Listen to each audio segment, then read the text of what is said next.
Bollywood hot beauty Urfi Javed గురించి ప్రత్యేక పరిచయం అక్కర్లేదు.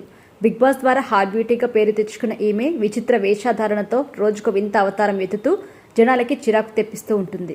కొన్ని సందర్భాల్లో ఆమె ప్రవర్తన చూసి స్థానికులు అసహనం వ్యక్తం చేయడంతో పాటు ఆమెపై చేయి చేసుకునేందుకు కూడా వెళ్లారు. కానీ ఆమె చేస్తున్న పనిని మాత్రం ఆపలేదు. డిఫరెంట్ డ్రెస్లతో వెరైటీ ఫొటోస్ దిగి సోషల్ మీడియాలో పోస్ట్ చేస్తూ ఉంటుంది. అవి వైరల్ కూడా అవుతాయి. అయితే ఎప్పుడు విచిత్రమైన డ్రెస్సులతో దర్శనం ఇచ్చే ఈమె జీవితంలోకి ఒక వ్యక్తి రాబోతున్నట్టుగా తెలిసింది. ఎంగేజ్మెంట్ జరిగిందని తెలపడంతో అందరూ షాక్ అయ్యారు. కాంట్రవర్సీ క్వీన్ను పెళ్లి చేసుకోబోతున్న ఆ వ్యక్తి ఎవరో తెలుసుకోవాలని ప్రయత్నించారు. ఉర్ఫీ జావేద్కి ఎంగేజ్మెంట్ అయింది. ఒక మిస్టరీ మ్యాన్ ఉర్ఫీ వేలికి ఉంగరం తొడుగుతున్న ఫోటో ఇంటర్నెట్లో సందడి చేసింది. ఇక ఈ మూమెంట్ ఫోటోను తన సోషల్ మీడియా వేదికగా ఆమె షేర్ చేసింది. ప్రజెంట్ ఈ పోస్ట్ వైరల్ అయింది. సోషల్ మీడియా సెన్సేషన్కి రహస్యంగా ఎంగేజ్మెంట్ అయిందా లేదా ఇంకేమైనా ట్విస్ట్ ఉందా అంటూ సందేహం వ్యక్తం చేశారు.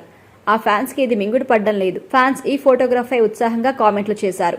ఎమోజీలతో అభినందనలు తెలిపారు. కొంతమంది డిటెక్టివ్గా మారి ఆరాలు తీయడం ప్రారంభించారు. ఈ ఫోటోలో ఉన్న రహస్య వ్యక్తి ఎవరు అని వెతికారు. గూగుల్లో దీని గురించి కూడా సెర్చ్ చేశారు.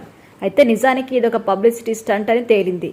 ఉర్ఫీ స్వయంగా ఇన్స్టాలో వివరాలు కూడా అందించింది. ఎక్స్ ఖాతాలో ఒక సీక్రెట్ పోస్ట్ను షేర్ చేస్తూ ఉర్ఫీ ఇలా రాసింది. ये इश्क नहीं असन बस इतना समझ लीजिए धोखा का खतरा है रोका करके जाना है.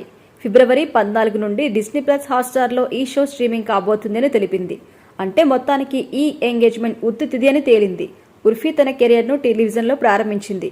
బడే భయ్యాకి దుల్హనియా, మేరీ దుర్గా, బిపన్నా, కసోటీ జిందగీ కే పాపులర్ వంటి షోస్లో కనిపించింది. అయితే 2021లో బిగ్ బాస్ ఓటీటీలో పార్టిసిపెంట్గా అందరి దృష్టి ఆకర్షించింది. టెలివిజన్కి మించి ఉర్ఫీ ఇంటర్నెట్ని షేక్ చేయడంలో ప్రావీణ్యం సంపాదించింది. బిగ్ బాస్లోకి వెళ్లిన తర్వాత పూర్తిగా మారిపోయింది. ఆ తర్వాత బయటకు వచ్చిన తర్వాత ఎన్నో వివాదాలు సంపాదించుకుంది. మొత్తానికి ఆమె నిత్యం సోషల్ మీడియాలో హాట్ టాపిక్గా ఉండేది. ఇప్పుడు మరోసారి ఈమె పేరు వైరల్ అవుతోంది.